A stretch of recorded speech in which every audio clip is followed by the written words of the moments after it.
Hello and welcome to the CFB Super Show. I'm your host, Walter Waddell, aka Dub Deuces 85, joined by my guy Jake Kucheck today, who's been rather busy the last week or so.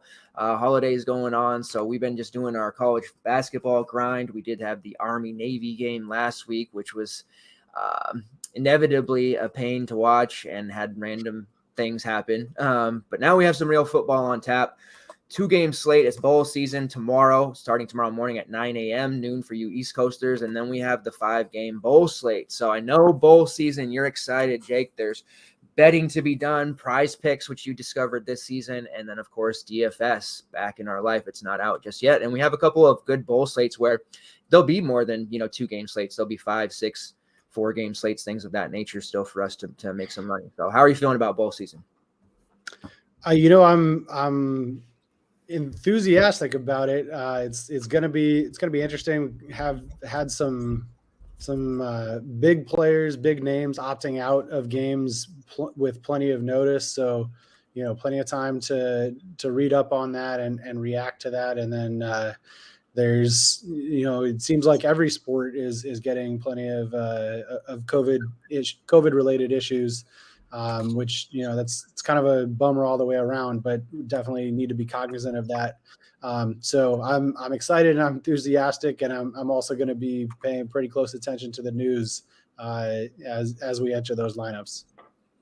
Yeah, definitely. I mean, this is, like you said, already something that you got to be cognizant of the news. There's opt-outs, the college football Discord, while there hasn't been a lot of talk in there, where you and I and a couple others are posting news of, transfers and guys opting for the draft and things of that nature. But now we're starting to get the opt-outs for bowl games, like KW3 of Michigan State.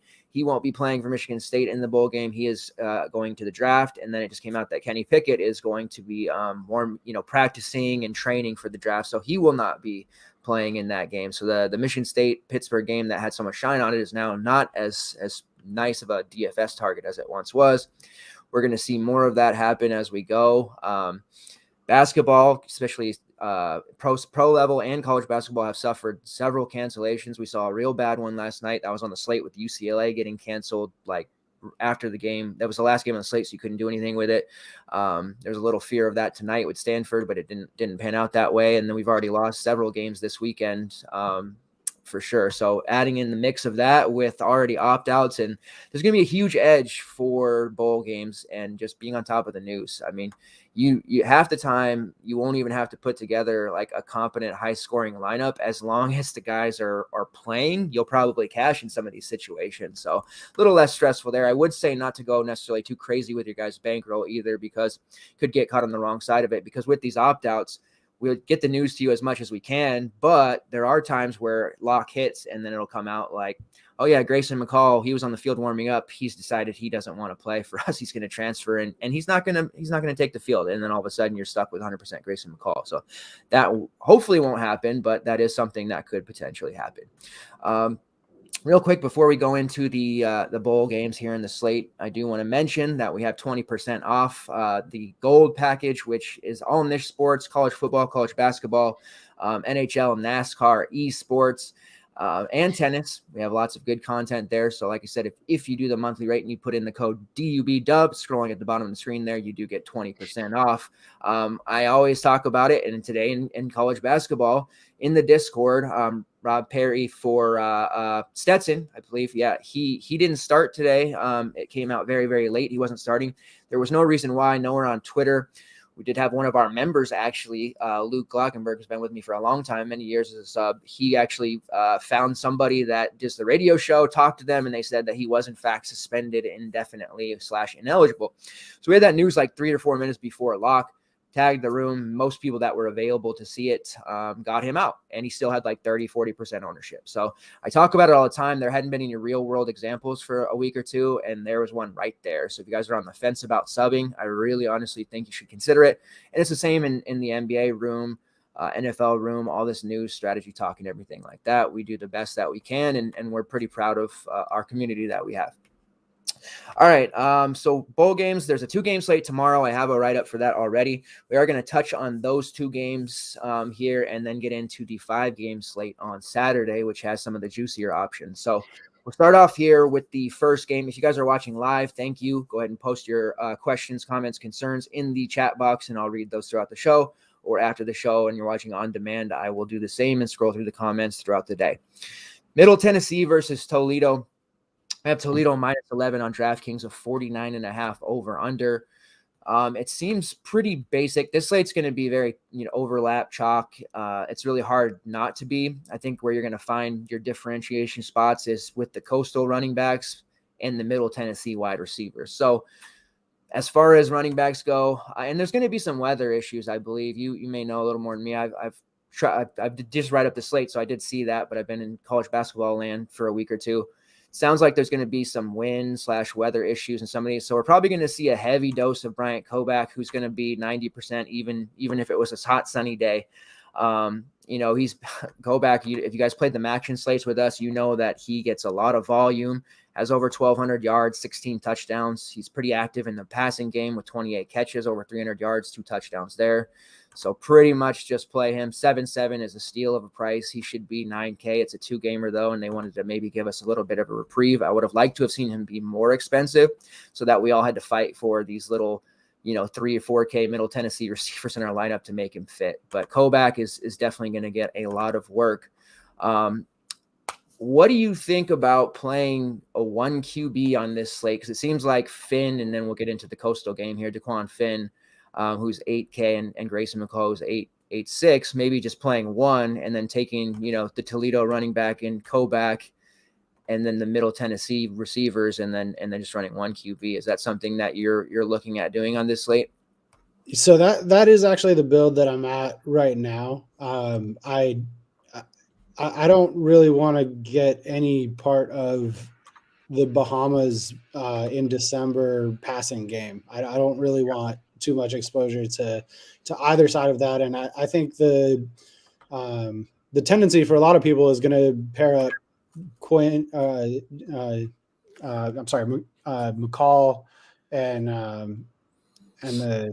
Finn, the Toledo quarterback. And I get why that's, the thing to do. You could do it. Like, it's easy to do. But I'm probably not going to land there just because I think that kind of caps your upside with how much volume that Koback is going to get and how little incentive Toledo is going to have to air it out. Weather conditions, going to be likely playing with a decent lead and have the ball a good amount and not really have to push the envelope too much through the passing game. I just don't think there's a lot of upside there with Finn, and he's not super cheap, right? Like he's only 600 cheaper than McCall. I would, if I'm gonna go to QB, I would probably take a chance on running it back with Rocky Lombardi. But I also don't like going up against the teeth of that coastal defense, right? So I think the guy I'm definitely going to play is McCall, and you scared me a little bit with that. Hey, McCall's on the sideline warming up, deciding he's not going to play. I hope that doesn't happen. I did see that news come out, but if he makes it all the way to the bowl game and is on the field, I'm gonna hope he actually plays. But that's probably where I want to go, and then I'll differentiate a little bit. This having a couple of MAC teams, my initial thought was to kind of play it the way that we would play MAC slates and potentially go 4 or even 5 wide receiver. That's the way that I kind of started thinking about this slate. And then depending on if we get some news on who's healthy amongst the coastal running backs, I probably want to have at least one of those. So yeah, probably just going with Grayson McCall at quarterback and then figuring out what the other pieces are as the day goes, which it'll be interesting because you're gonna have to wait a long time after that first game's over to see the way the rest of the day goes. I can't remember a slate where there's a solid 3-hour gap after the first game is likely over, having to wait for the next one to start. It's a little bit weird. But it could very well be the case that I have Bryant Koback and that's it from that first game. Yeah, that's definitely a safe maneuver because he's going to get that volume. As far as Finn, yeah, if he would have been like 7K or something, I think I would really consider it. We know he has dual threat ability. He's rushed for 8 touchdowns, over 400 yards. But you're definitely, if you're going to pay for him as a running back, you're definitely paying for a lot. And like you said, Koback, he could be the one to score 4 touchdowns. Finn only rushes for 50 yards and 1 score. That still might not be enough with the least amount of passing that he's probably going to do. I think if you're gonna play Finn, then you just want to get super weird with it and fade Koback and hope that Finn gets a couple on the ground and then they turn it over to Micah Kelly or a fullback or something, and Koback gets like 60-1, but doesn't put up a ridiculous performance because Finn got all the touchdowns on the ground, right? So that's a very edge case kind of play, but that's what you have to do to win a GPP on a 2-game slate. You can't just play all chalk, right? So if you're playing Finn, or at least if I'm playing Finn, I'm probably going to do it without Koback. Yeah, no, for sure. Cause it's just not going to probably work out too often with both of them scoring enough.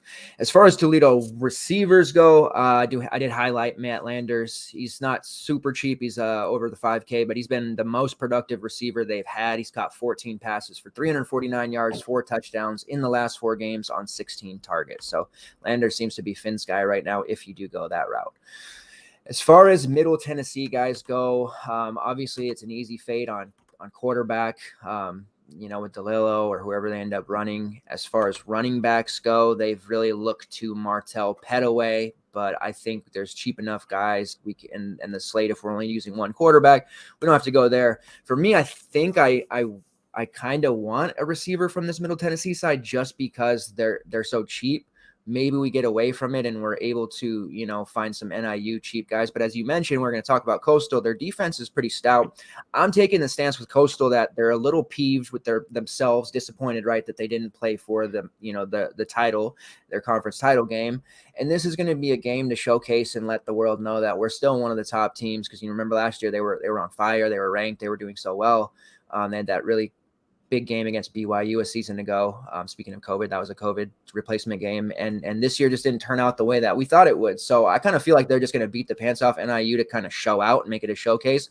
So I am worried about using NIU. As far as Middle Tennessee guys go with the receiver position, though, it's not a simple like, hey, here's their 2 guys to play. And I did highlight that in my write-up.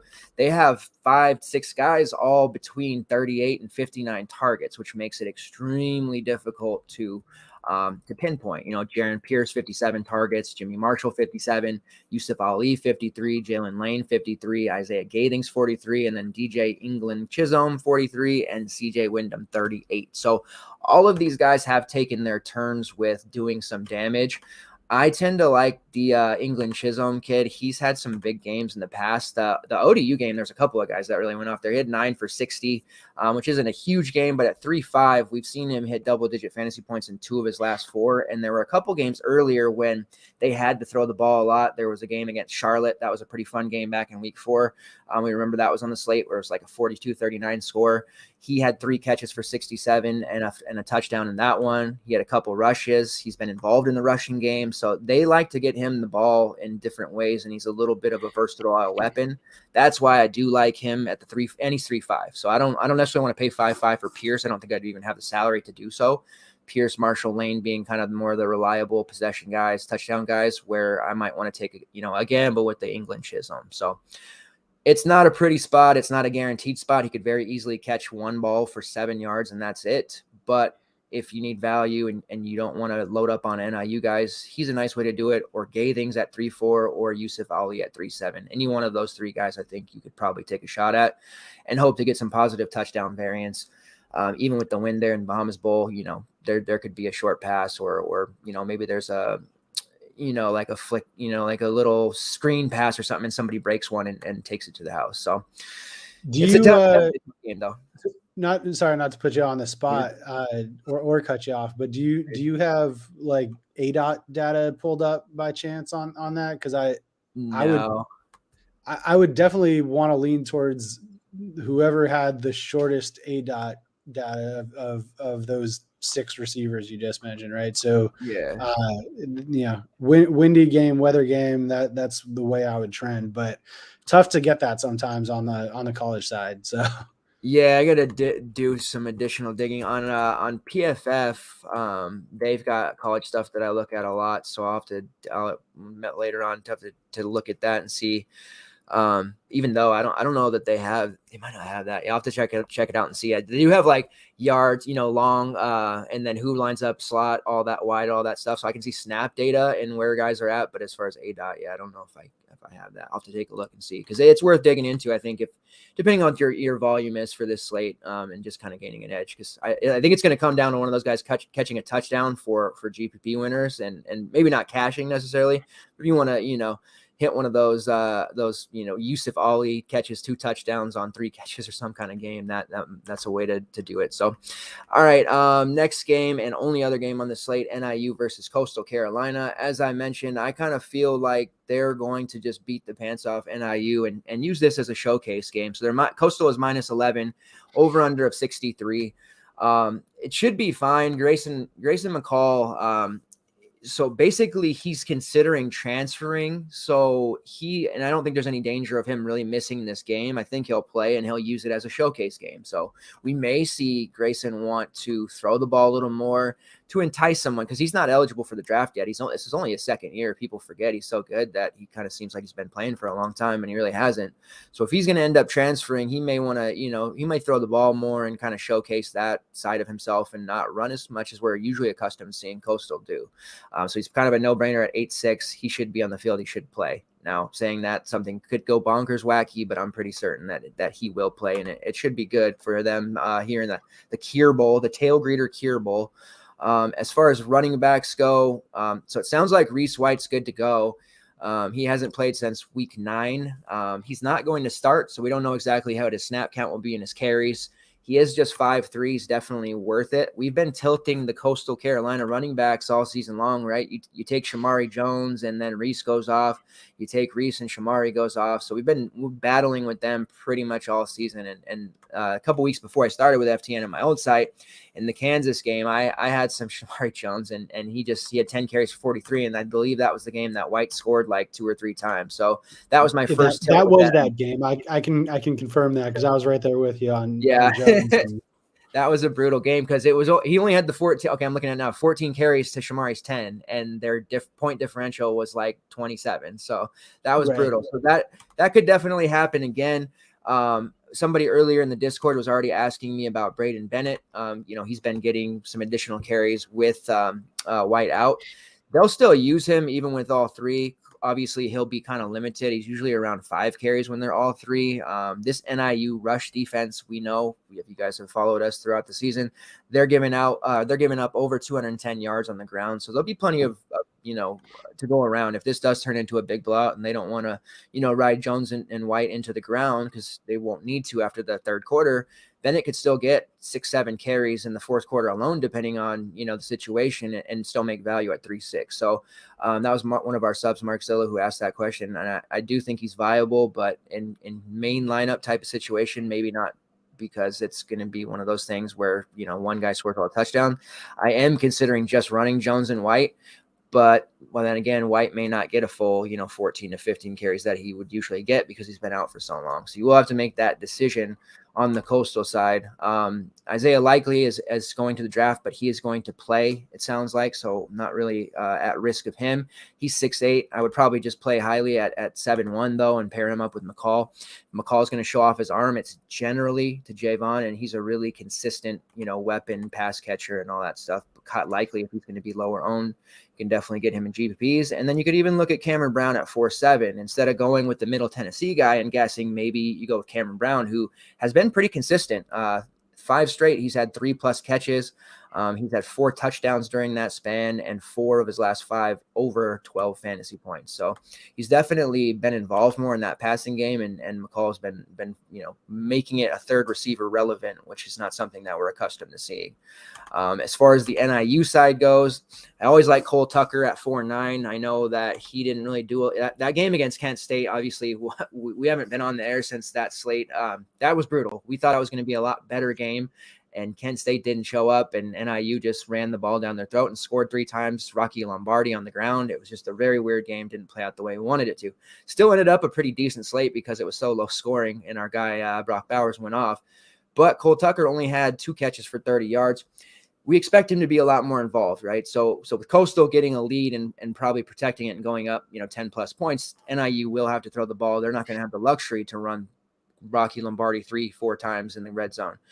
So I would expect Tucker's targets to be 5+, and be somewhere in that 6 to 10 catch range. Could he get 100 yards with that? Potentially, but he's going to be the PPR guy. So at 4.9, I certainly like Cole Tucker. Again, I always like him. He's one of those guys that I've been a big fan of, since he took over and got healthy and played, and then Tyrese Ritchie went down. Ritchie was my guy prior to his injury, but Tucker kind of took that role. So I do like him over Rudolph, who is cheap at 6'2" and is their deep threat guy and will be required to, get some additional targets himself. I just like the price on Tucker. So what's your plan for this game? I just talked about the play, so we know that, but what about lineup construction? So you mentioned you may only have Kovac from the first game. So what kind of, what are you looking at? Like passing from NIU guys, Ducker? I didn't mention running backs from NIU because they're tilting me as well. So what's your plan of attack? Yeah. So, and I also kind of wanted to pour one out for that Kent State game, because that was brutal. I think, if you pay attention to college football DFS and you knew what you were doing that weekend, you're probably pretty in on Kent State, and for them to just not show up at all against a defense that it's hard to not do well against for most of the year. That was pretty surprising, and I don't think that NIU suddenly got good on defense. I think that was just the moment was a little bit too big for Kent State or something, and that game just it didn't go the way that a lot of people thought. That said, I don't think that NIU is going to be able to play bully ball and run 46 times or whatever it was against Coastal. I think that they're going to let's put it this way. I'm probably not deciding between which NIU back I want to run. I probably am not running Ducker. I'm probably not running a fullback. I'm probably not running Ontario Brown. Like, it's going to be through the passing game, right? Coastal should be able to do what they want, and NIU will have to respond to that.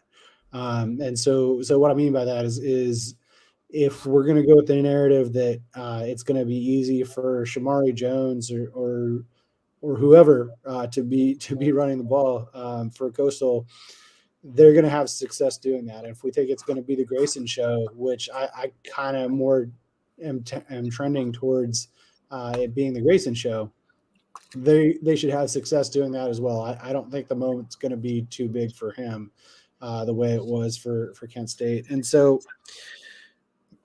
I really wish that Isaiah Likely was not playing in this game. That would make things a lot easier. I could just go to Hiley and Brown and have that trio with McCall and whichever running back fit the lineup, and feel very confident in that, because that would be pretty much the extent of the passing tree. Since they're all three going to be in there, I don't know, man. I'm trying to make it look like a CJ Stroud and his 3 guys kind of situation where I fit all 3 of them in there somehow, and hope that Grayson doesn't run the ball a lot. I don't really think he'll need to.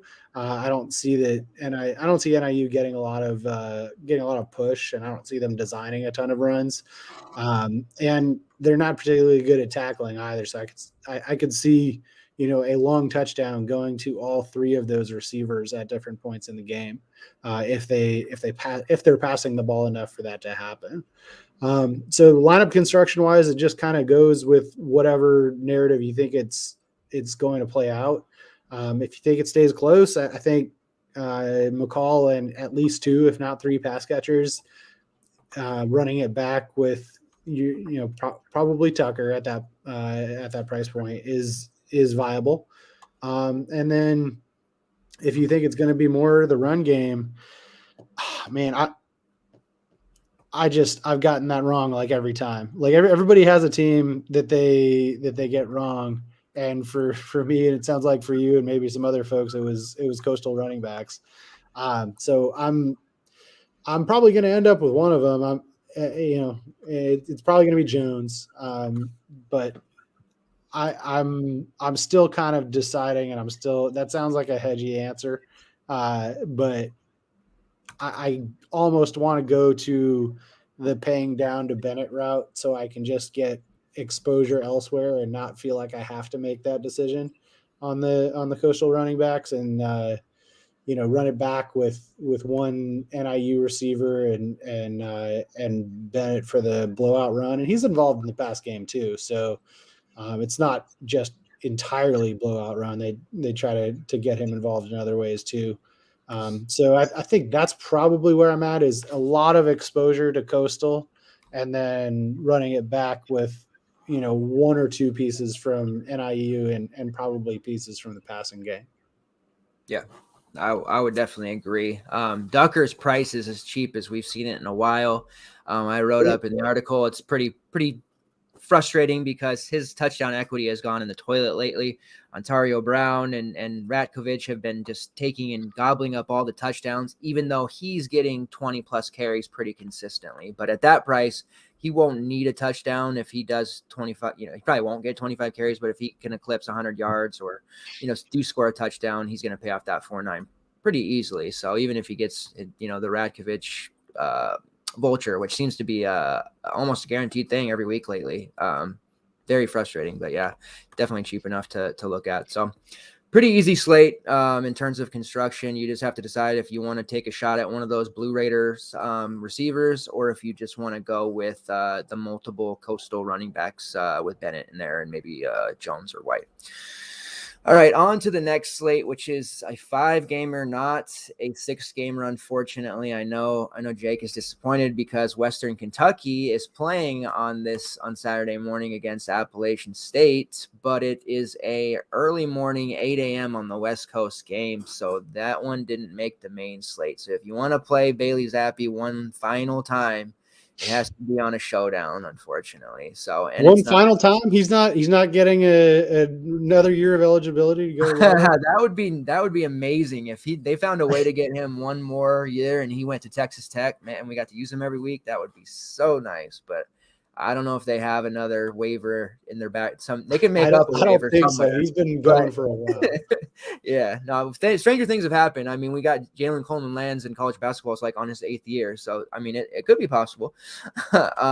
So we have the Showdown slate. So it's whatever. I'm not going to really talk about Showdown slates because they're kind of just touchdown, high variant stuff anyways, unless there's major injuries. There may be some, guys out. And if there is, and some people want to play that, I may play it just to get my last Zappy hurrah, but I'm not going to put a lot of thought into it. I'm just going to play him and his receivers and hope he does what he normally does. So first game on the main slate is Utep versus Fresno State. And this is a really intriguing game for me because it's kind of contrasting styles and defenses. It's the PUBG. Oh, okay. It's PUBG. PUBG Mobile New Mexico Bowl. It's funny to look at who's sponsoring these now. PUBG, I thought they were kind of dead with Fortnite. My son went through that phase, but I guess they're sponsoring this. Starting with UTEP, it's a very easy ignore on the quarterback. Typically, although Gavin Hardison is pretty cheap at 5'6", and he's rarely going to give you a big score. He has scored 20 plus in 3 of his last 5, but those were against teams like UTSA, who actually does have a good defense, FAU, and Rice, who those 2 teams typically don't have the best defense. So I am a little worried about him against Fresno, just because Fresno's defense has been pretty tough. They've only given up 20 points a game to their opponents for most of the year, which is top 20 in the country.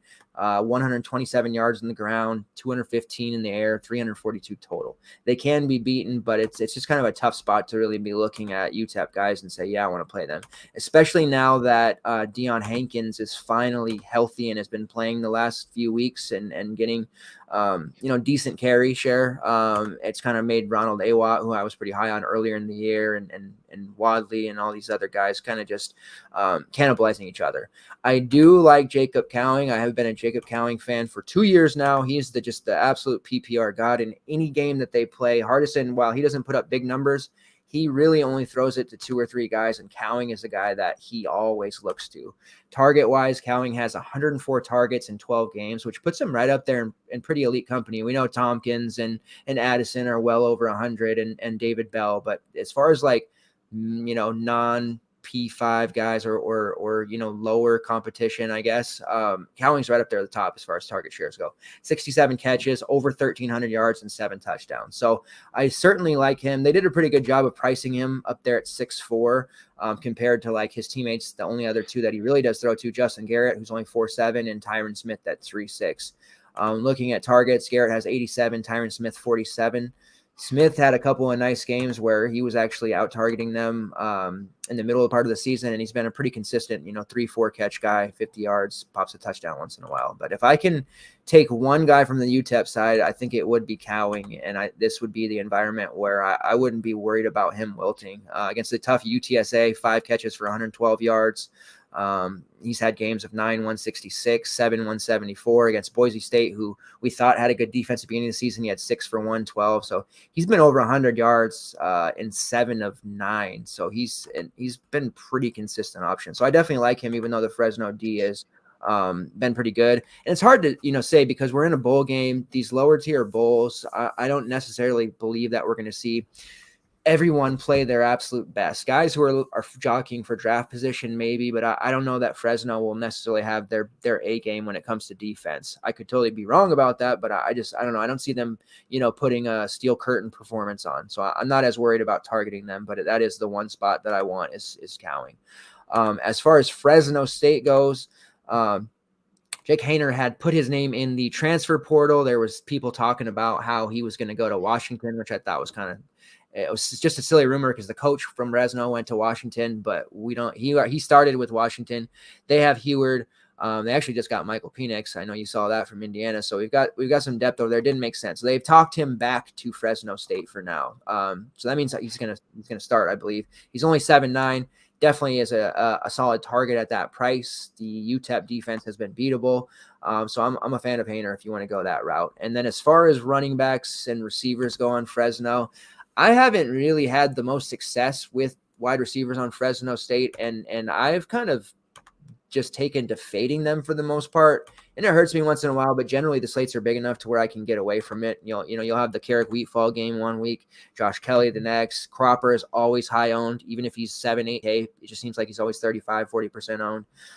So I probably won't be looking at the receivers here. They look pretty priced fairly as far as Kelly and Cropper. What I want to figure out is this my time to take Ronnie Rivers, because I think he's probably exhausted his eligibility or damn near close. And going up against UTEP, maybe it's just a Rivers game and they tote the rock with him 20 plus times. So those are the names I'm really looking at: Hayner, Cowing, and Rivers in terms of main team exposure. What's your take on this first game of this slate compared to the rest? Yeah, so Rivers to me kind of seems like an expensive or a rich man's Greg Bell. He kind of suffers from that syndrome of like it seems like the opportunity should be there for him to just put up like 30-point games week in, week out. And for whatever reason, it happens. Like he's had those games and he actually did pretty well against San Jose State. But it took a whole bunch of catches and, 91 yards receiving and a receiving touchdown for him to get there. And that's the only time he's done that all year, right? So, like, I don't necessarily know that he's going to be a huge catch the ball out of the backfield guy, but not a lot of tread on the tires. I mean, they should be able to do pretty much whatever they want on offense, kind of the same situation as Coastal, where it just is, what do you think the narrative is going to be? Do you think it's, let's let Jake Hayner sling it all over the yard, let him feel like he made the right decision coming back and, throws for 500 yards and 5 touchdowns to 6 different receivers somehow, and get him back and in a good mindset? Or is it, look, we're going to get out of here with an easy win and we're going to pound Rivers 25 times. I think one of those two things will happen. I couldn't tell you which one right now. So if you're a multiple lineup enterer, I think playing both of those narratives is probably a good way to go in different lineups. By the way, don't play them in the same lineup. But if you want to do Hayner and pair him with Cropper and really shoot yourself in the foot salary wise first game out of the gate, you're going to be at the top of the leaderboard probably for a minute. And so I get the appeal to doing that and locking in those points. And then if he does have that crazy game, I doubt a lot of people are gonna do that pairing in particular, and so it should be low owned, having that combination of the two. But it just you better hit, right. So I can see it happening. I can also see Rivers happening.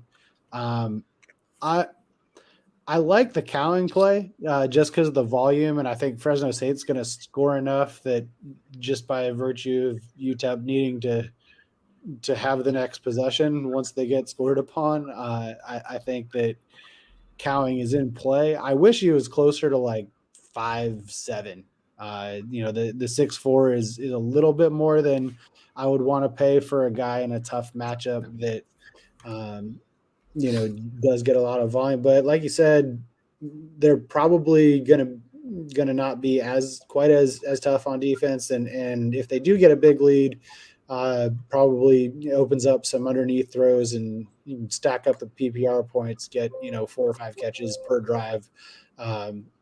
If they're chasing a bunch of points and don't want to see anything go over the top. So I like the idea of pairing whichever route you go on the Fresno side, whether it's Rivers or Hayner plus one pass catcher with Cowan. I think that's a cool move. I would probably trend towards Rivers and Cowing just so I'm not using too many positions or too much salary to start with.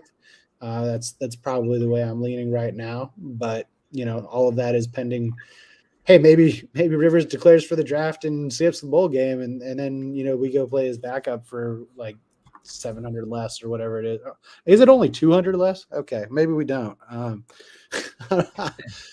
don't know. Once you start getting into what ifs of people opting out at the last minute, things can get a little crazy. But I think if I have to decide right now, I'm probably going Rivers. Yeah, Jordan Mims has had some big games on and off the last month of the season, which kind of brought his salary up. But I like Rivers, and you're right. He doesn't load up like 90 plus receiving yards. He is good, 1 or 2, 3 catches at a time. So if they're trying to get him the ball, there's multiple ways to do it. And then running it back with the receiver from UTEP. If you don't want to pay up for Cowing, you have the opportunity with Garrett, who is only like 13 to 15 targets less at a much cheaper price. All right, the next game, and this is one that there's lots of players in this. I shouldn't say lots, but there's a handful of players that I like in this game. They feel underpriced, but we're dealing with 2 defenses that have been pretty stout this year. UAB versus BYU. So looking at it, BYU's -7. It's a 54.5 over under, which it feels pretty decent. As far as defensive efficiency and stats go, UAB's giving up right around 22.8, which is top 40. And then yardage wise, 219 passing, only 104 rushing, 323 total yards, which is very stout. BYU, their opponents are scoring 242, which is also top 50.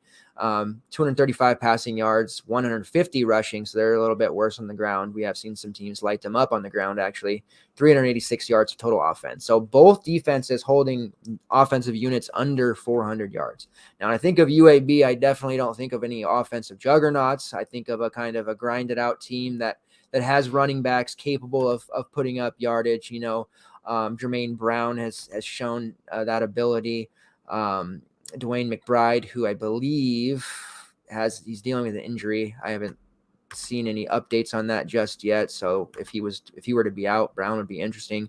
They're only 4-3 and 4-8. Like I said, BYU has been beaten on the ground. The only issue is UAB may not have a lead to nurse and have the benefit of running the football. And I don't like, the Shropshires and the Princes of the world. Too many times this year we've tried to make them work, and they have, you may look at it and people will say, well, they're averaging almost 13, 14 fantasy points per game. They're good plays at these prices. And Garrett Prince especially has had some big games, but the UAB offense is just not a juggernaut enough to really prioritize them. Last guy's in, sure. I mean, Shropshire, he had a game of 31 against UTSA in that title game a few weeks back, and then he followed that up with a one-catch performance against Utep. He's very up and down. And there's another guy on the other side in this game that's only $300 more than him, and I would never pay for Shropshire over my guy. I'm talking about Puka Nakua, of course, who has blossomed before our very eyes, and is only priced at 4.9. You look at it, he's really turned it on since like week 8, week 9. He turned it on. He had a couple games earlier in the year when I first started with FTN, and I was like, Puka Nakua kid is the man. And there were some late slates, and we got everyone playing him at 3-4, and he was putting up 100-yard games. And then all of a sudden, it was just auto play every week. And then they weren't on the slate very much. But he is just super consistent. You look at his last 4 games, he scored 5 touchdowns. He has over almost 800 yards on the year, 42 catches, 6 touchdowns. So at 4.9, I would pay for him over. And we do have some injury issues here. Gunnar Romney, he's been hurt all year. I would actually be surprised if he plays from what I'm reading. And then I don't know about Neil Pau's official status just yet. But if either of those guys miss, Nakua's and his brother Samson Nakua, who's a pretty decent play in his own right, he's only priced at $3K dead min. You can use him as well. Are going to get a lot of work because I worry about the run game. I know Allgeier is just an absolute stud. He catches passes as well. He can get it done in a multitude of ways, but he's almost 9K. And if they're not going up against a patsy like an NIU, or a team that's beatable like Utah State, it is UAB who's done pretty good.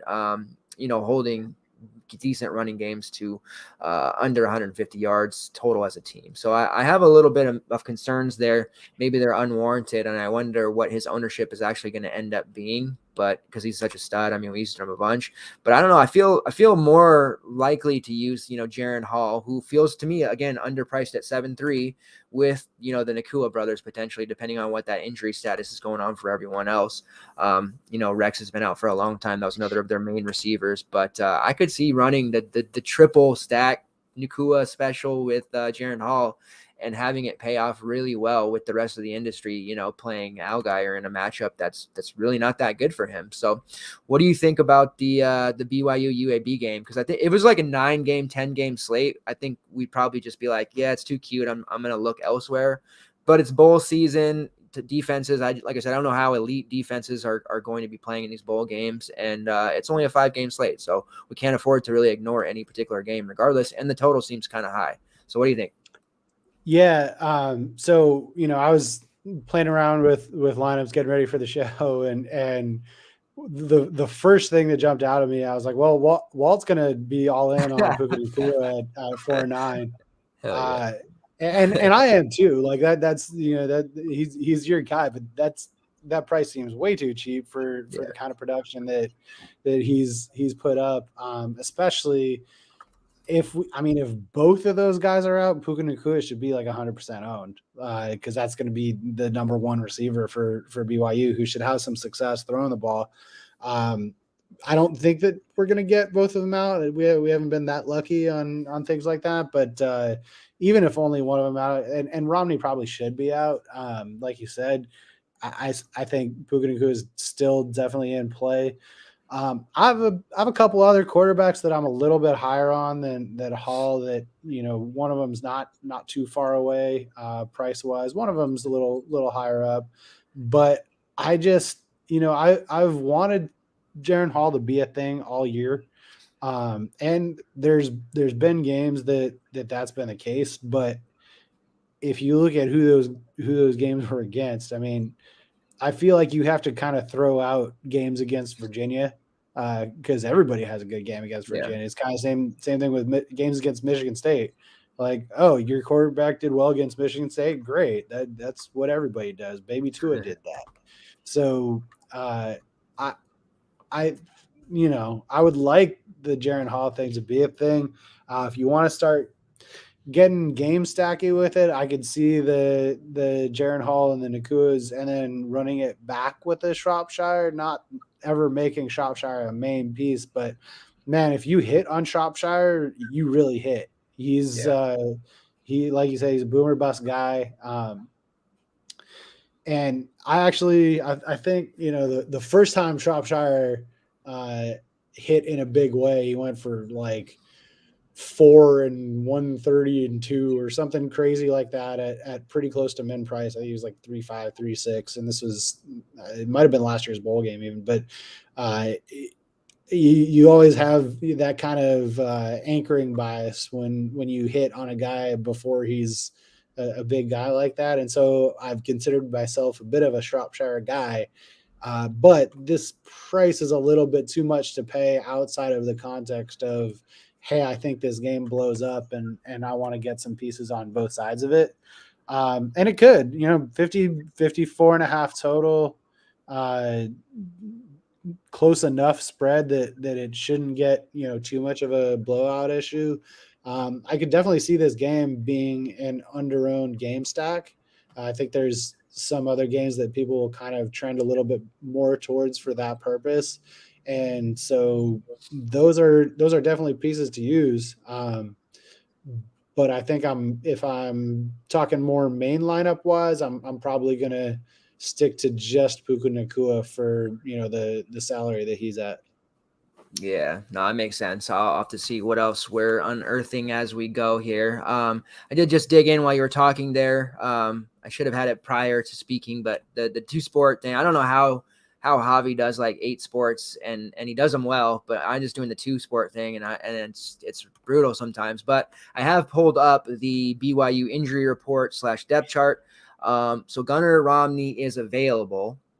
He's making a decision if he wants to return or not. He's excited about the program, the state of the program, and it's leaning one way, but will not reveal until after the bowl game. So it sounds like he may play.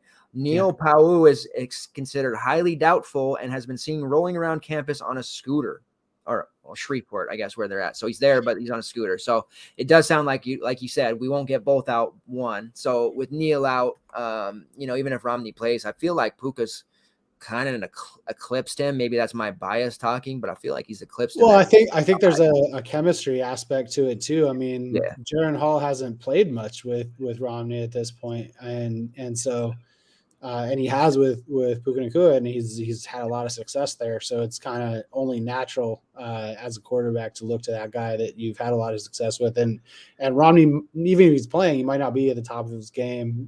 Might be a little bit rusty. So I think that definitely doesn't deter me. In fact, I'm glad it's that way and not the other way with Romney out and Poe being in, because I would be a little bit more hesitant to be on Puka if it was that way. But with being Romney, I think I'm still full steam ahead on Puka Nacua.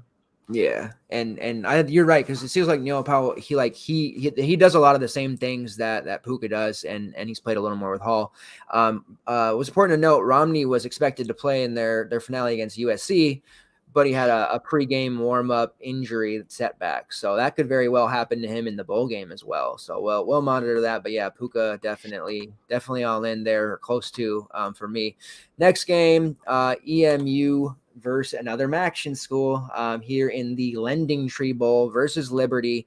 Let me just go through the line, and then we'll have you kickstart us on this one. My scoreboard's playing music. Liberty minus 8.5, over under 58.5, so lots of points. We know Maction schools like to score and give up lots of points. We've been burned a few times recently by our man here, Ben Bryant. EMU's probably going to get just smacked. That 8.5 may not be enough. I might have to bet that one. What do you think about this game? Who are we looking at? Yeah, so that's a good point that you bring up, and I think that line is just hedging in case they gotta a Willis decides not to play kind of thing. I think that's what that line has to be. Because, I mean, like, I look at that game, like, this should be like a 12-point line. I don't know what is going on with that. And it was kind of hovering in the 8.5 to 9 area. And I mean, Willis said pretty definitively that he was playing. So I don't know what the uncertainty is with Vegas on that. But assuming he does go, like you could get that last second, hey, I decided, I want to take my talents to the NFL, all that. I think that he has a lot to gain by playing this game and showing out. And Willis is probably the guy that I'm highest on the entire slate. So you're talking about Hayner and maybe some other quarterbacks and maybe going to Hall. Willis is a reason I probably won't do any of those things. I will be very exposed to Willis. I think obviously nobody really has his upside on the ground, and he should be able to throw it a little bit too against EMU. It's kind of just how much do they want to keep the foot on the gas, right? Because they should be able to put up plenty of points. EMU, do they have the ability to keep it running and make Liberty continue to play hard in order to win the game?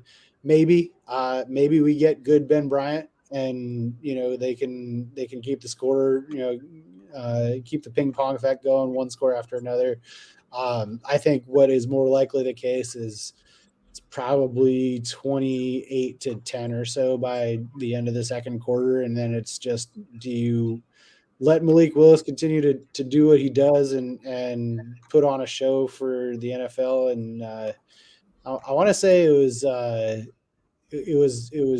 Duke and Jones who just absolutely went nuts in a bowl game and then got himself drafted where he got drafted. And so I think that's the template for Willis right now.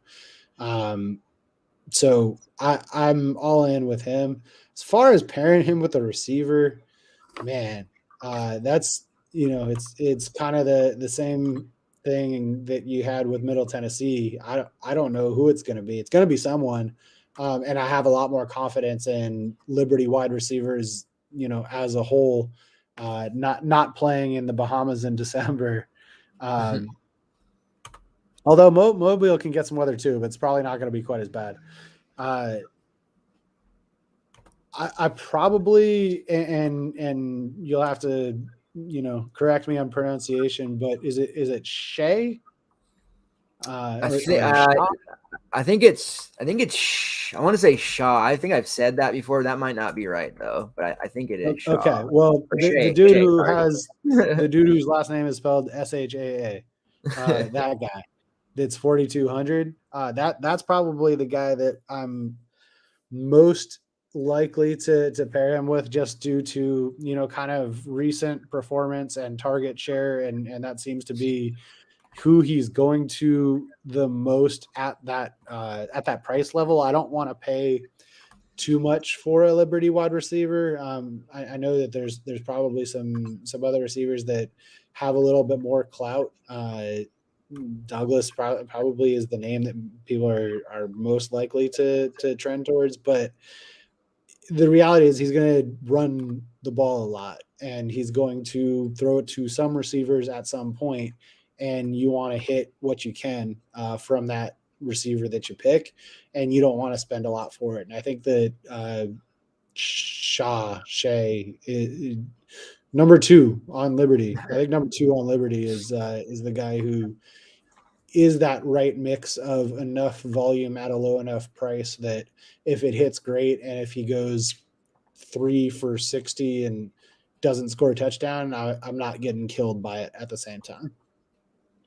Yeah.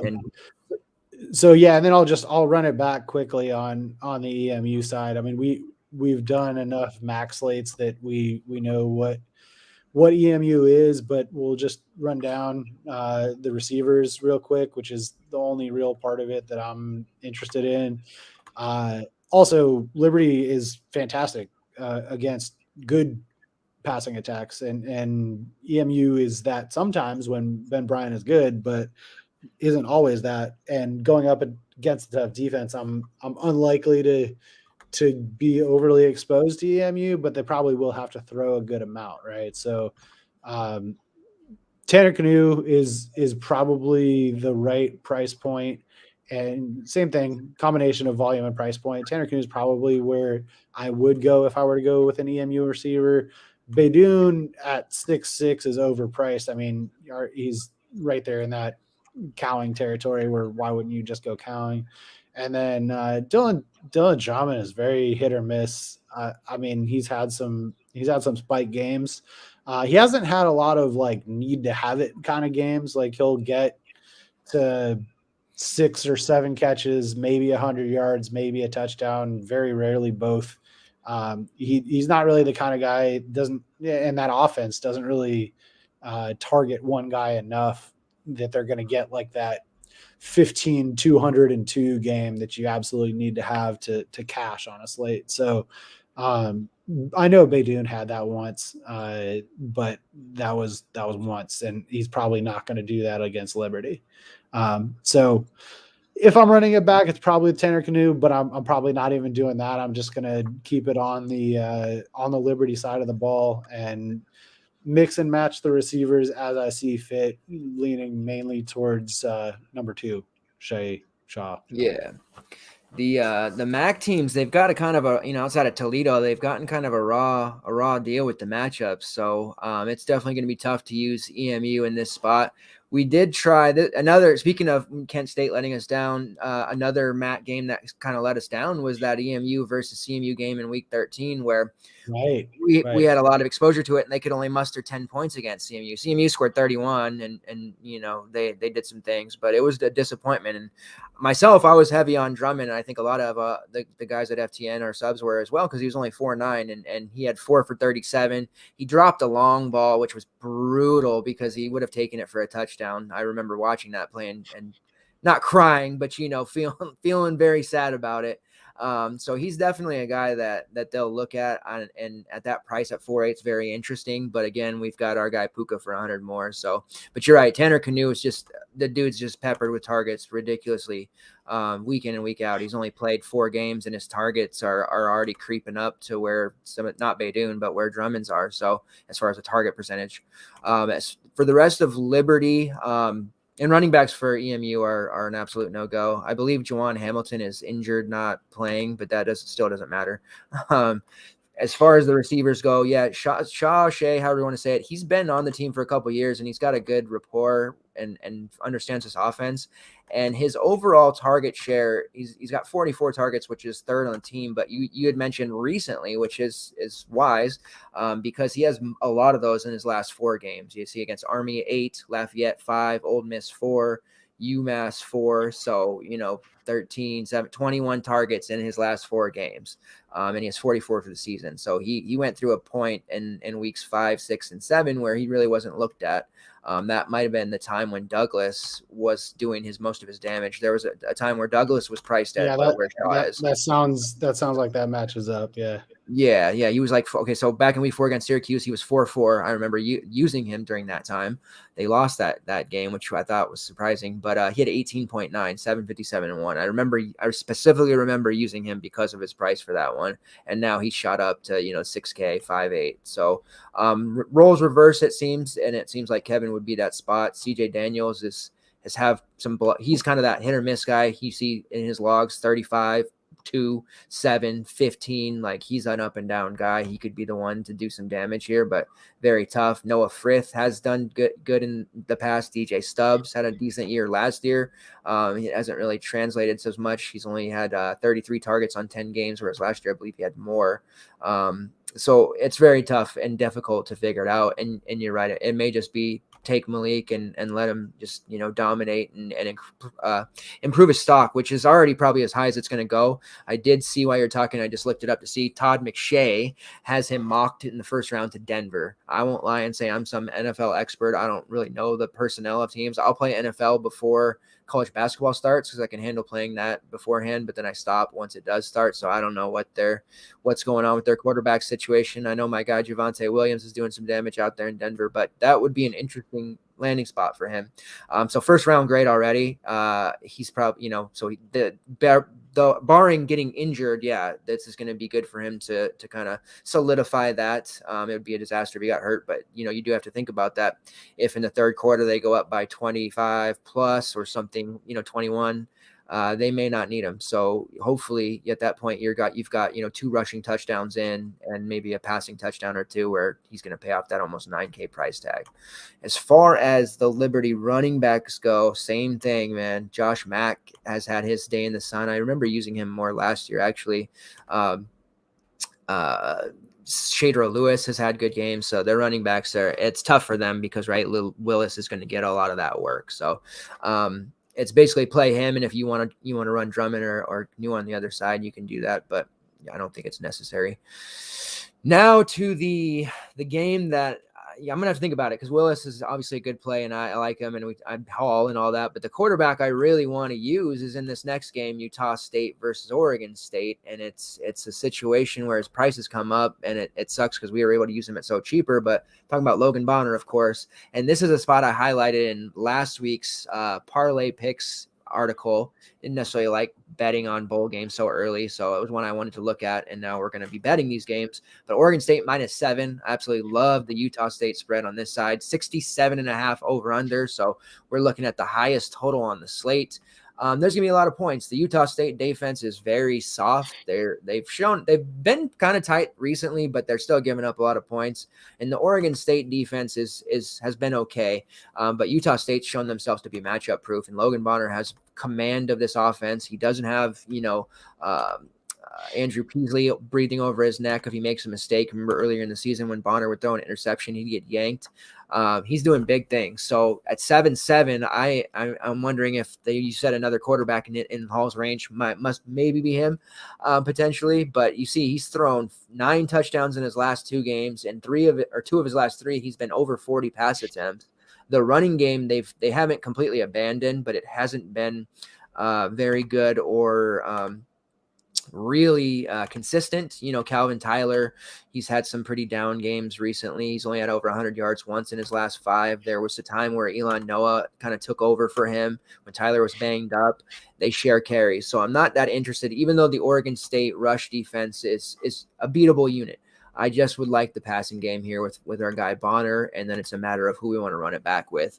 And we did say on that last slate with Utah State when they played SDSU that, man, they put a hurting on them 46-13, that Tompkins was, that elite GPP play, and that we wouldn't see him, not get his target share. And he made 9 catches in that game, but he only had 13 fantasy points because yet again, Derek Wright caught another touchdown, and then Brandon Bowling had a spike game, kind of, I don't want to say out of nowhere because he's been scoring touchdowns pretty consistently, but he's usually like 325 and a touch, and he went off for 8, 154 and 2. So Tompkins hasn't had the blow up game, and this is probably the spot to try to fit him if you can. They don't make it easy at 7-5, but I suspect that people are going to be looking to Bowling and Wright.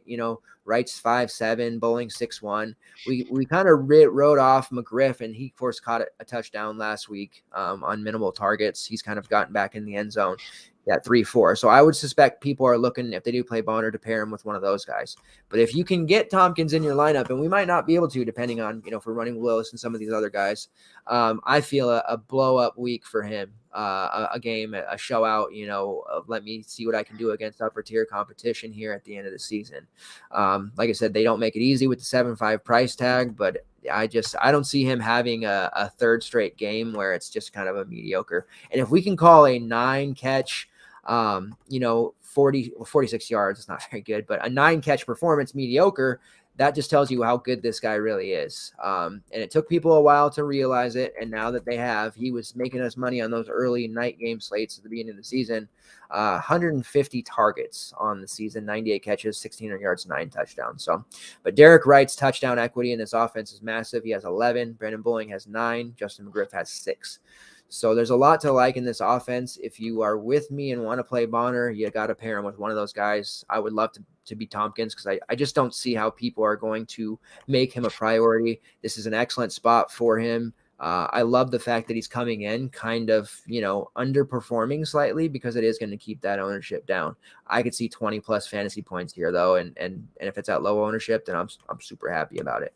As far as Oregon State goes, this is a spot to, I know I just said I think Utah State's going to cover and win. So running game, not necessarily, going to be that great for Oregon State, but Utah State has been a beatable unit on the ground. And the only real consistent option that Oregon State has is BJ Baylor, who has been getting, consistent 20 plus carries in 3 of his last 4. He's a double-digit guy.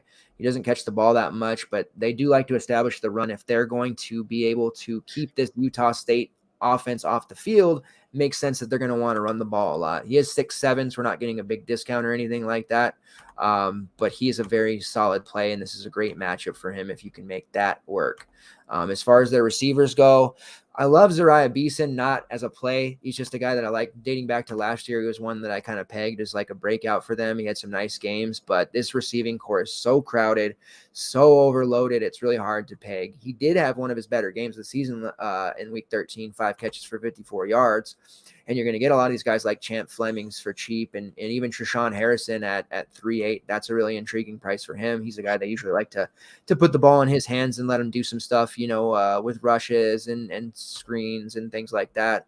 And then you've got Bradford up top, which I wouldn't pay the 5.6, or Tyjon Lindsey at 4.1, who's another guy that they used to give carries to, but he's been kind of sporadic as well. He's been banged up.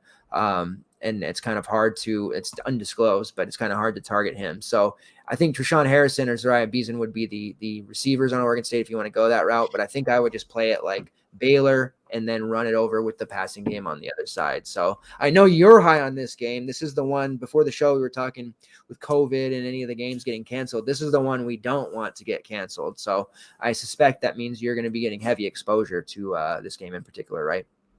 Yeah, and Bonner is definitely that other quarterback that I was referencing earlier. So I think we're on the same page with that. Where was this Logan Bonner for like all of the rest of his college career? This is wild to see him, against not a bad defense either. Just pick apart San Diego State. And San Diego State was talking about COVID.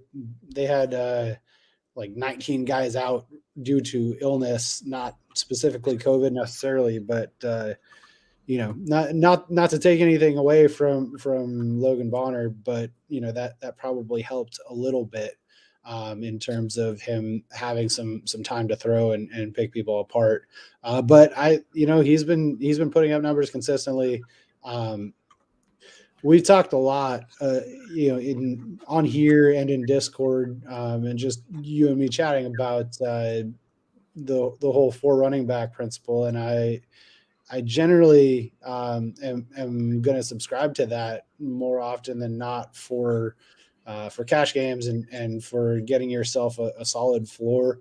I'm going 100% away from that. I feel very strongly about both Willis and Bonner, which is going to kind of take me off of that 4 running back build. I also I'm not super high on 4 running backs on this slate. I think this is a quarterback and receiver slate for the most part. And so I am very high on those 2 quarterbacks in Willis and Bonner. And I really like the Bonner, Tompkins, Baylor pairing, like getting those 3 in a lineup together, and that's not a cheap thing to do. You're not going to be able to do that and also fit the Hayners and Croppers of the world, right? So you're gonna have to go down and find some value in some other spots in order to be able to do that. If you want to throw Treshawn Harrison in as one of those potential value spots, that's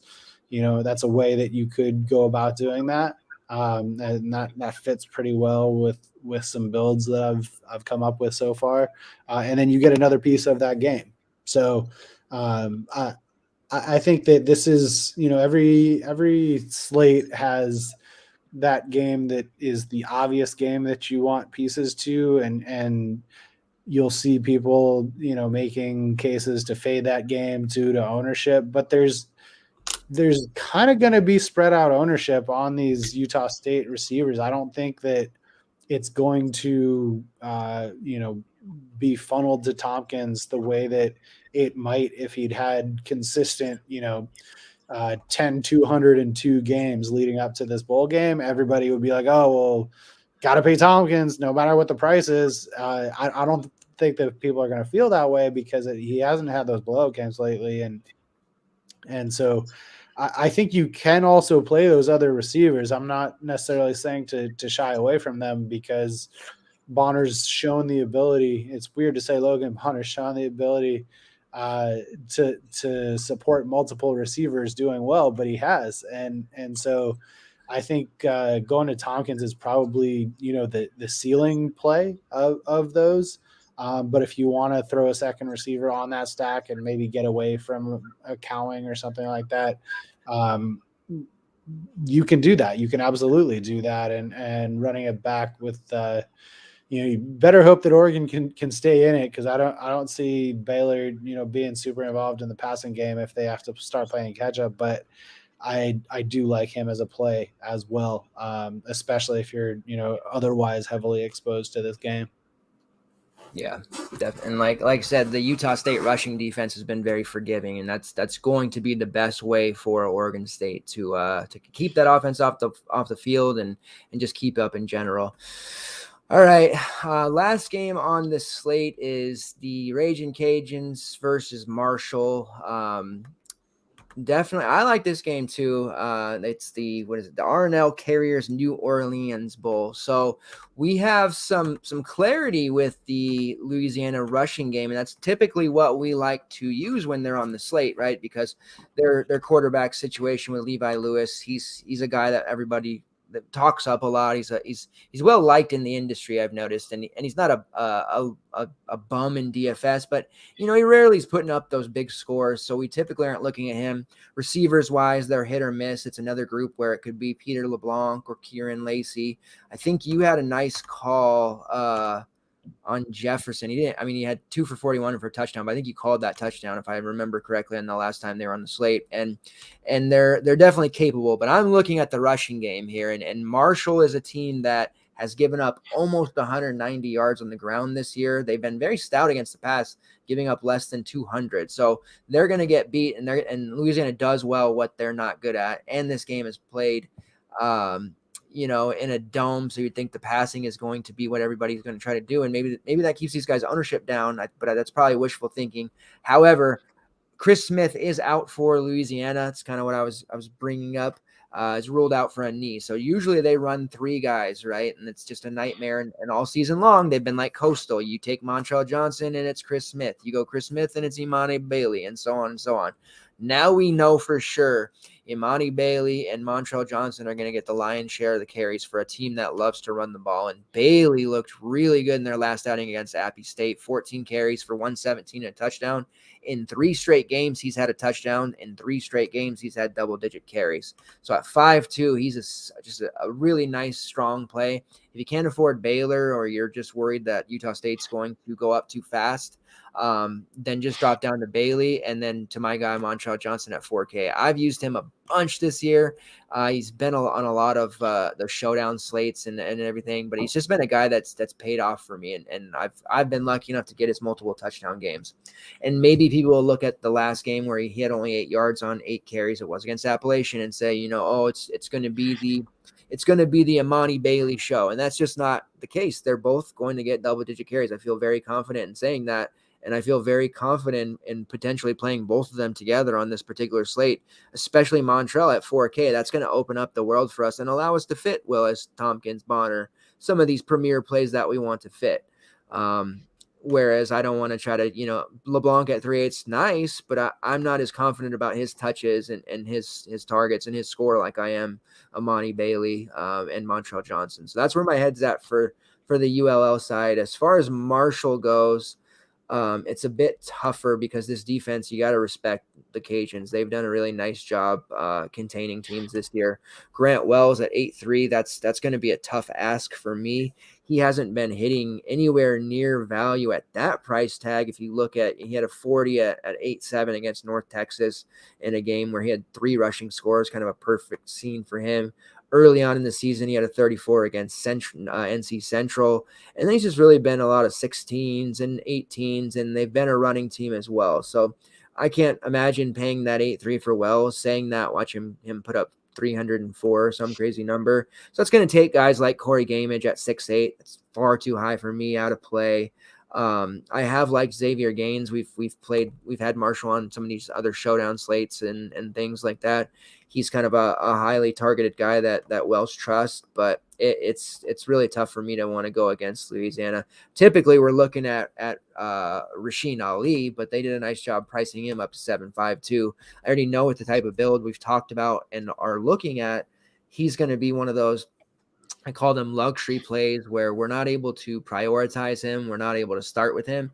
If you have something that falls in your lap and you have the salary to fit him, I think it's okay. He's been very involved in the receiving game. So even though if we think Louisiana is going to take a semi-big lead of 14 plus and, Marshall's going to have to throw the ball, he will be involved in that. And that's where a lot of his value has actually come from this year. Looking at their targets, let me pull that up real quick.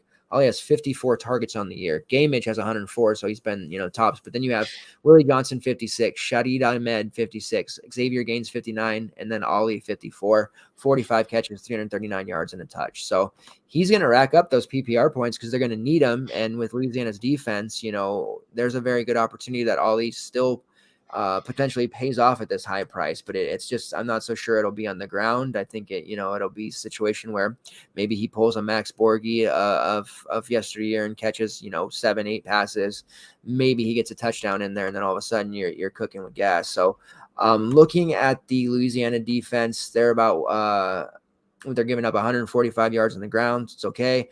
Only 199 yards through the air, similar to Marshall there. So their passing defense has been pretty tight, pretty stout, I should say. But I don't mind Ali. I think he's probably a good GPP play that people just aren't going to be on. And if you're looking for that late hammer kind of, out there play, I could see him still produce just because he's going to get enough touches. And he's really the only Marshall guy that you can rely upon for this one. And their other running back, that a lot of people, Sheldon Evans, a lot of people thought he was going to be their big guy. In the past, he had been. He's really kind of just fallen off, and Ollie's just demanding all the carries pretty much. So even at 3.9, which is an intriguing price for him, he's probably not usable. So what do you think, man? It's a dome game, so ordinarily you're like, we want to go pass heavy on this, but these are two teams that their strong suits are running the football. So what do you think about it?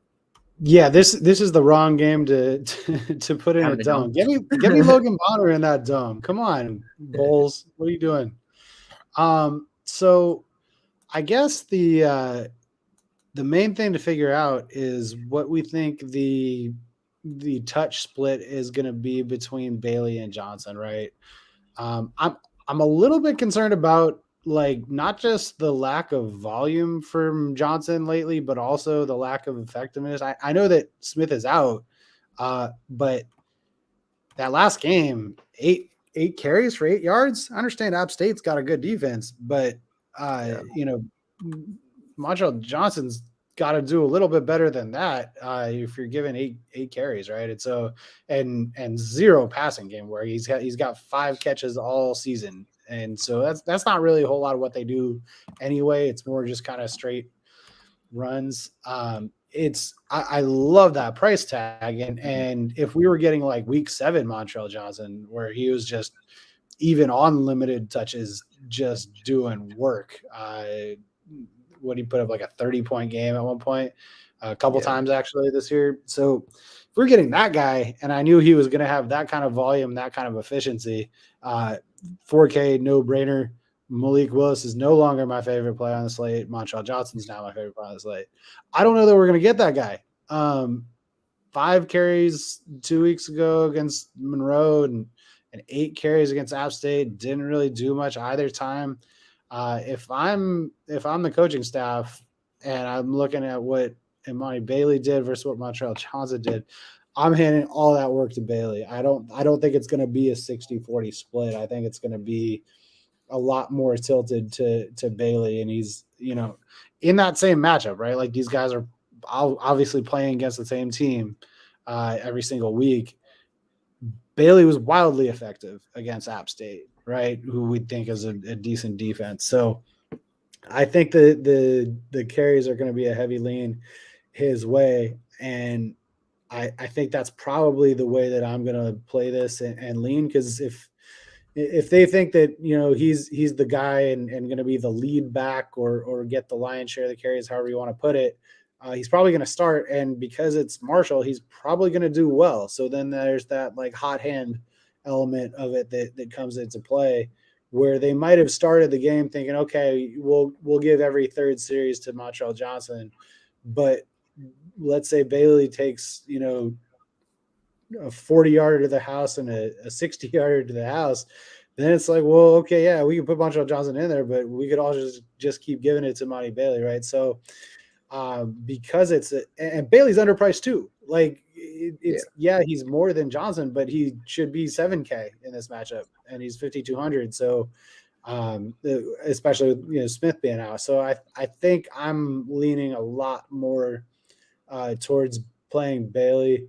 I get the logic on wanting to play both and getting all of that exposure.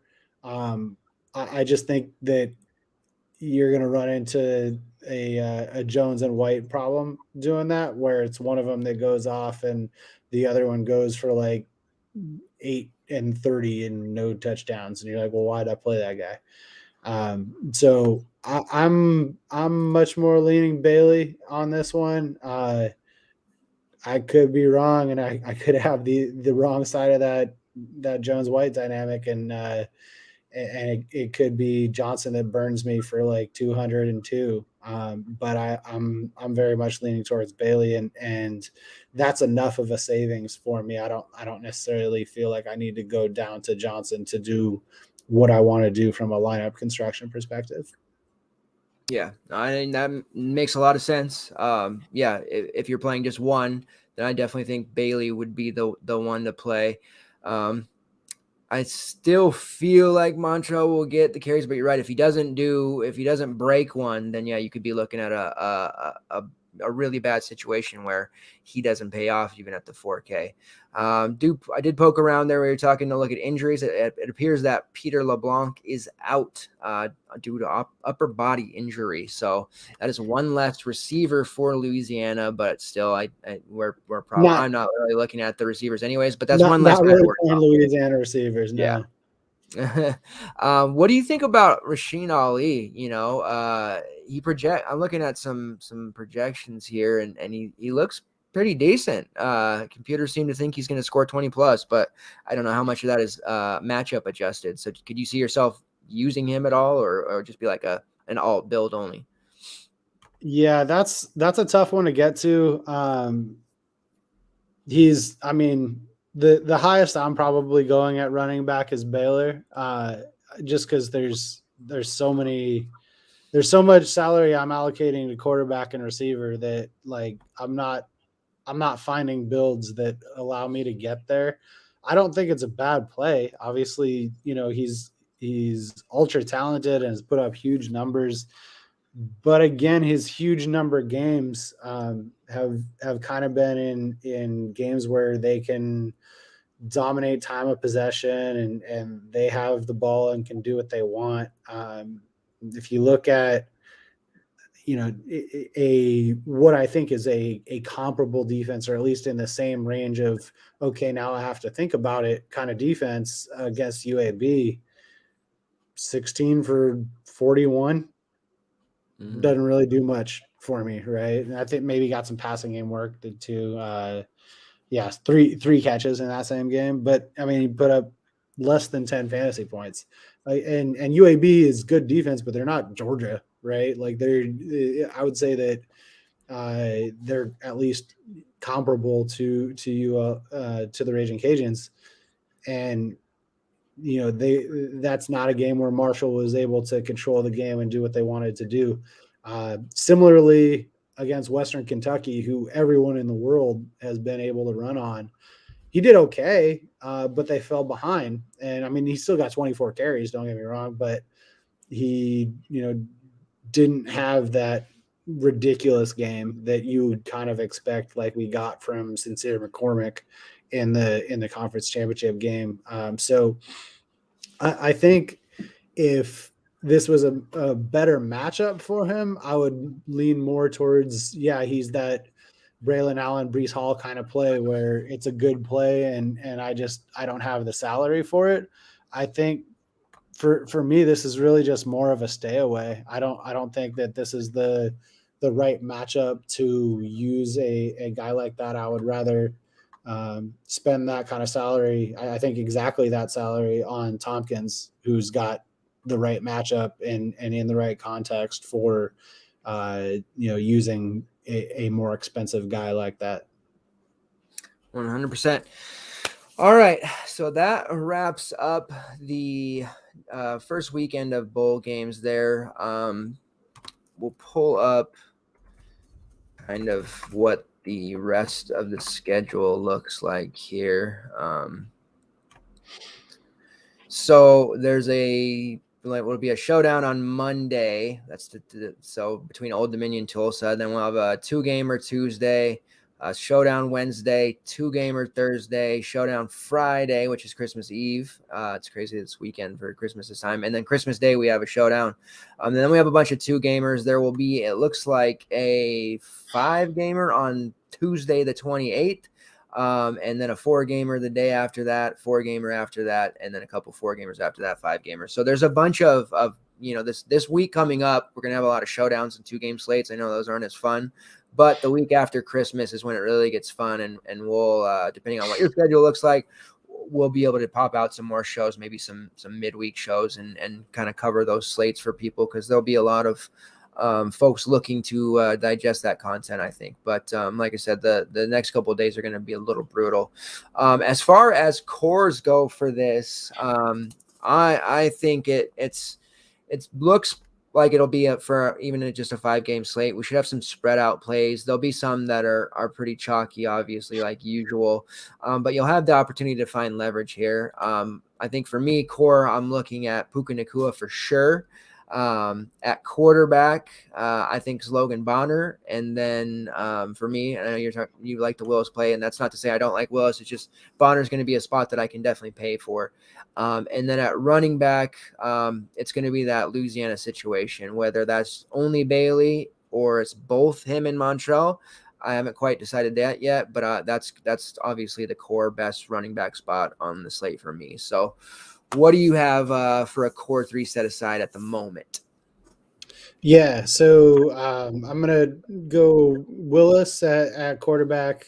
I mean, I guess listening to me, you can probably figure out what it is. But Willis at quarterback, Bailey at running back, and then Tompkins at wide receiver is going to be my core. And I get that 2 of those pieces are pretty expensive, but I think the value is there on some other places. And you hit on Puka Nacua, and that's probably one of the value spots. So I might have to borrow one from your core to get to my core, but that's going to be my core.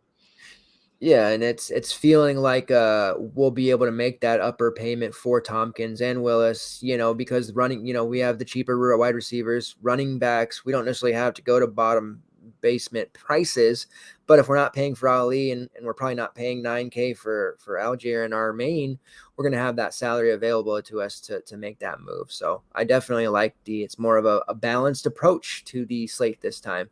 Let's talk about some prize picks, and then we will head out of here. I gave some that I liked for the 2-game slate, which I'll kind of just recap those. That Javen Hiley over 84.5 receiving yards. I would suspect he goes over 100. I also like the Cole Tucker over 56.5 receiving yards, because they're going to have to throw it. And then I did punch in there the Bryant Koback over 119.5 rushing yards. I typically don't like to go that high, but I mean, Koback's going to go for 150 plus, I would imagine. So skipping over those games, what's if you're ready, what are some that you're looking at for these Saturday games? Yeah, so I did put these in earlier in the week. Hopefully they're still pretty close. I have Willis over 38.5 rushing yards. I think, Ooh, yeah. he's going to throw some, but I think he's going to try to get to closer to 100 rushing yards. So 38.5 feels free. Because I like Rivers, I also have Rivers over 71.5. I think he'll be able to get to that as long as he plays. So luckily with PrizePicks, if they don't play, it doesn't kill you. It just drops you off of the drops you down one on however many you did. So if he's playing, he's probably not playing to play, for 12 carries. He's probably going to get enough volume to get over 71.5 rushing yards. Yeah. The other two that I really liked were from the Friday games. So I'll find you one more. If you want to throw in one of yours. Yeah. Were the Friday games different than the ones I gave? If they are, go for it. You can throw those out right now if you want. Yeah, I had Cameron Peoples over 67.5 rushing yards. Oh yeah, definitely. Everyone should. I mean, he and Noel should both get over 100 yards against Western Kentucky. So 67.5 feels free as well. Yep. And then I don't know if Mitchell Tinsley is going to end up playing or not. I'm not sure about that. I don't think it matters for Jareth Stearns over 7.5 catches. I think Jareth Stearns gets 10 catches every game. Like, I think that's just his floor. So 7.5 feels fine. And that one might have gone up to 8 since I put that in. But especially if Tinsley doesn't play, I don't see any way that Jareth Stearns doesn't get double-digit receptions. Like, that's ridiculous. So that was from the earlier game. So not the Friday slate, but the earlier game on Saturday morning. All right. Yeah, no, that was one I was going to say if you didn't too, once circling back around, because he's going to get well over that. Speaking of Cameron Peoples against WKU, that's just a great spot for him. All right. So a couple other ones that I like. Devin Tompkins over 80.5 receiving yards. We know he had the 9 catches for under 50 yards last game, but I expect him to break a big one, like a 60-yarder, to get most of that in one play. It's interesting. They have Jacob Cowing over 100, so I would lay off that. But turning around and looking at receptions for Jacob Cowing at 5.5, he, like I mentioned, he's a big PPR guy. He can get heavy, 6, 7, 8 catches, quite a bit. So they pepper him with targets. So while I would lay off the maybe the 100 yards for him, even though he could hit that, I like him for 6+ catches. So that's one I like. Devin Tompkins, who I just mentioned. And then our guy Puka Nacua, who his receiving prop is 68.5. I like the over there, even against a tougher UAB. We know that Neil Paua is out and Romney is going to be available, but likely, he'll be limited / he's I just don't know that he has the chemistry with Hall to steal too much yardage. So those are the 3 others that stuck out to me right away. What is have you had a chance to look at any others or? Yeah, so just to kind of amend, I got Malik Willis earlier in the week. His rushing total has since gone up to 47.5, which I would still probably take, but I'm less excited. I'm marginally less excited, I guess, about 47.5. I think he'll still get that easily. That's gone up. Since we spent a good amount of time on ULL and how successful Bailey's going to be, should probably also mention 74.5 for him. Absolutely. Tough to see a scenario where he doesn't get to 100 if what I say is correct about the carry split. I mentioned him taking 2 to the house for 60 and 40, and that gets him well over 74.5 right there. So I like Bailey at 74.5 a lot. I'll probably play that right now. So yeah, that and then I like the Puka Nacua. I mean, That just to jump in real quick, that Bailey prop, you probably, if you're watching live now or if it's on demand in the morning, you certainly want to get that in as early as possible, because I can almost guarantee that number is going to go up before game time Saturday or before people are doing their PrizePicks thing Saturday morning, late Friday. I can envision that one being like 85 to 90 by the time it's all said and done, or even as early as tomorrow morning. So get that one in. You mentioned you're going to put it in now. That's a smart idea. They have completions now. I don't know if they had that last slate. They may have, and I just didn't notice. But Logan Bonner's completions is 19.5, and I'm kind of tempted to put that in there. He had 29 in their last game, and he's had several, 3 of his last 5, actually. Let's see, four of his last 6 over 20. Yeah. Does that seem, I mean, completions, that seems low. Is that for a first half, or is that okay? All right, good. I was like, I hope I'm not off base here, but that seems low to me. I mean, he's going to complete 20 plus, right? So that's another one that's stuck out. Yeah. Okay. That and Bailey, I think, are going into this next play. Okay. Here. Yeah. I was tripping for a minute. I was like 19.5. That feels low. So, I mean, they have Willis at 18.5 and he runs more. So yeah. Okay. I love that. I noticed that. That feels like a top 3. That feels like a top 3 prop to me. 19.5 completions. That's crazy. Wow. Yeah, no doubt. All right. So that pretty much wraps things up. Appreciate everyone who continues to support the show. If you're watching live or on demand, please hit that like button for us. Drop a comment. That helps our stuff get seen even more.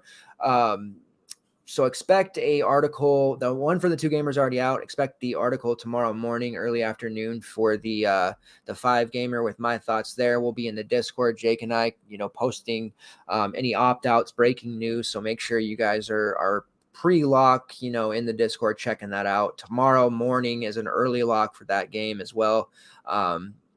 On us West Coast especially, a couple of us will be at work probably doing that. So just make sure you're in the Discord checking in with us, and then we'll have content throughout the week for those showdowns, 2 gamers, and then the next kind of midweek big slate, 4 or 5, 6 games that they have. We'll plan on having another super show for you guys as well. So Jake, thank you as always. You crushed it. Appreciate it. Everyone always likes when you come on.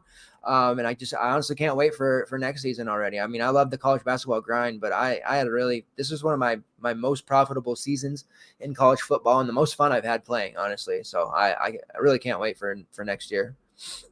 Yeah, it's been awesome. Glad to be coming on here and wrapping out these slates with you. It's been fun.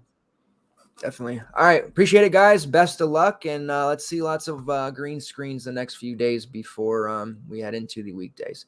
See ya.